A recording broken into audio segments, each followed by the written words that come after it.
ప్రొద్దున్నే ఫోన్ వచ్చింది, నాన్న చనిపోయారు. హడావిడిగా బయలుదేరాం. అప్పటి వరకు ఏమీ ఆలోచన లేదు. శంషాబాద్ టోల్ గేట్ దగ్గరికి చేరుకున్నాం. మళ్ళీ ఫోన్ వచ్చింది, పోలీస్ కంప్లైంట్ పెట్టద్దంటున్నారు అని. అప్పుడు తెలిసింది వివరాలు. కళ్ళకు నీళ్లు బిగబెట్టుకొని పోస్ట్ మార్టం వచ్చేంత వరకు ఆపండి అని చెప్పి హడావిడిగా నేరుగా మన ఏరియా హాస్పిటల్ కి వచ్చాం.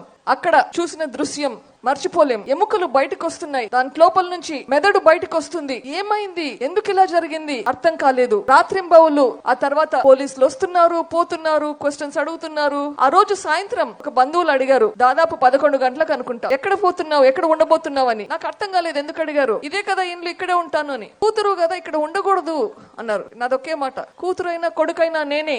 ఆ రోజు మొదలుపెట్టిన ఈ నరక యాతన రోజులు గడుస్తున్నాయి. ఇన్స్పెక్టర్ లెవెల్ నుంచి constable, inspector, SP, ADGP, DGP, state election commissioner, central election commissioner, home minister, home secretary, మాట్లాడని మనిషి లేదు. ప్రతి ఒక్కరితో మాట్లాడి ఏం చేయాలో తెలియక ఎలక్షన్స్ అయిపోయినాయి. ఎవరు చేశారో అర్థం కావట్లేదు. ఇంట్లో ఉన్న వాళ్ళందరినీ అడిగింది ఒక్కసారి కాదు, మళ్ళీ అడిగి క్వశ్చన్ల మీద క్వశ్చన్లు వేసి ఏం జరిగిందో ఒక్క చోట కూడా అర్థం కావట్లేదు. గవర్నమెంట్ మారింది.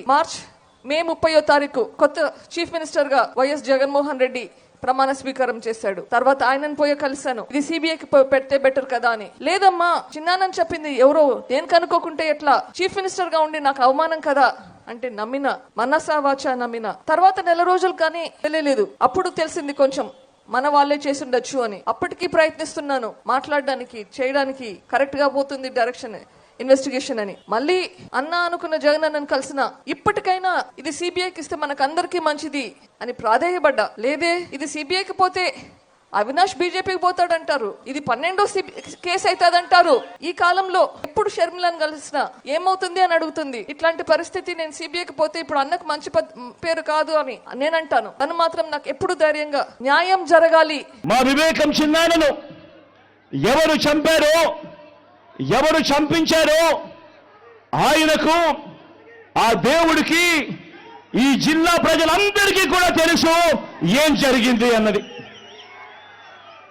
కానీ బురద జల్లేందుకు ఇద్దరు చెల్లెమ్మలను ఎవరు పంపించారో, వారు వెనకాల ఎవరు ఉన్నారో మాత్రం మీ అందరికీ కూడా రోజు కనిపిస్తూనే ఉంది.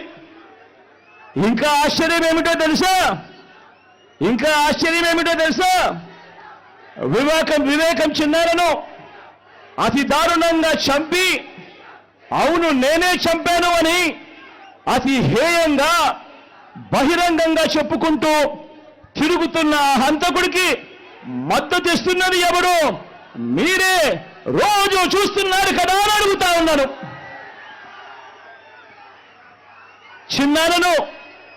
చిన్నారను అన్యాయంగా ఎమ్మెల్సీ ఎన్నికల్లో ఓడించిన వారితోనే, సంఖ్యాబలం లేకపోయినా కూడా ప్రలోభాలతో, అధికార బలంతో ఓడించిన వారితోనే ఈరోజు చట్టా పట్టాలు వేసుకొని తిరుగుతా ఉన్నారు అనంటే దానికి అర్థమేమిటి అని చెప్పి ఈ సందర్భంగా అడుగుతా ఉన్నా.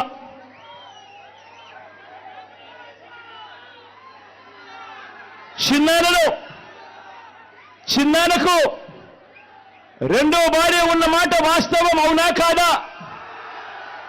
ఆ రెండో భార్యతో తనకు సంతానం ఉన్న మాట వాస్తవం అవునా కాదా? అవినాష్ అక్కడికి ఎవరు ఫోన్ చేస్తే వెళ్ళాడు వంటి అనేక